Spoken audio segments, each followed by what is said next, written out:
Alright YouTube, welcome back to Branch Office channel. Continuing along with our 2.7 liter, 2.5 to 2.7 liter engine swap.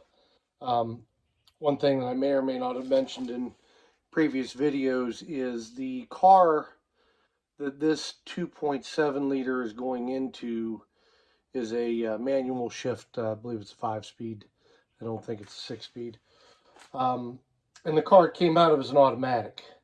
That's not a real big deal because they have independent computers, and the vehicle that this is going into is retaining the same transmission that has always been in it, so it doesn't create any problems there with the swap over. However, I do have coolant tubes here, and don't know if you can see it, but behind here that are the supply and return for the transmission cooler on an automatic transmission. We are not going to need that for our setup, so I have ordered from Pelican. These are EPDM brand, I believe, replacement hoses, but I've ordered them such that they are to eliminate the coolant hoses going to the back. So another thing you'll have to pay attention to if you're planning on doing this swap is what kind of vehicle your engine came out of and what kind of vehicle it's going into. In my case, since the transmission is staying the same, the only thing I have to do in that regard are swap these two cooler lines over for ones that are not equipped for a transmission cooler. And to do that, it's pretty straightforward. I've already released the clamps because it's just not good video to watch somebody struggling with a clamp. Hose comes off there, quite a bit of, again, corrosion on there. You want to grab your hose, just for reference, you want to grab your hose, grip it lightly but firm, and give it a little twist until it breaks loose from the tube that it's sealed to. That'll give you make it a lot easier during the removal process. And then you just want to find an adequate surface to pry on. And, you know, either these, or they make specialty pliers with half circles on the end to pull the coolant tubes off. So anyway, that's the upper one. I'm not going to put the new one on just yet. I do need to do some cleaning up on that that outlet there. This outlet is not used, so I won't be needing it.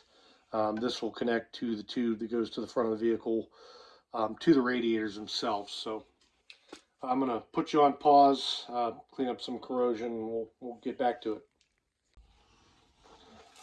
Alright, welcome back YouTube. Again, I used some of this Kimball Midwest penetrating oil. It pretty much dissolves this corrosion on contact.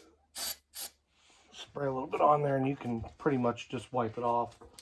It's a good idea to have a layer of something in between the metal and the tube itself, just to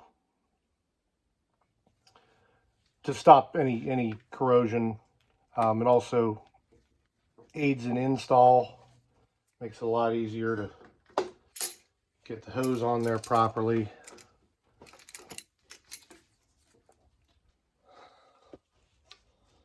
So we'll try it again with a little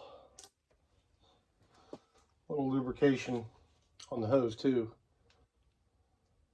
Whatever you got laying around. In this case, I'm just using some engine assembly lube. I know it's probably not the best thing for the rubber, but I don't know how many years this thing's going to last anyway. So it goes on a lot easier. You can move it around a lot better. It's supposed to tuck in right there. Grab your vice grips.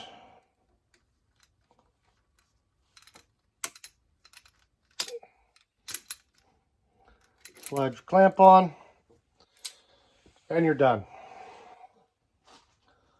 And don't forget, if you're reusing your clamps, you're going to want to grab that lower clamp off of the hose too and have it ready to go so you're not hunting it when you're putting the engine in. Could be the difference between engine firing up on the day that you have set aside to put it in the car, or having to order and wait for parts, or run down to the parts store in the middle of your job, coated and everything. For the lower hose, I am not going to be putting it on today because I actually have a video I want to do on the water pump. I bought a replacement water pump for this engine.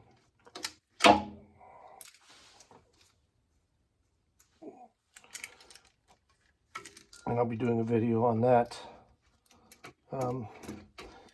Maybe even today. Probably won't be up for a couple days because I've done a couple of quick things here today.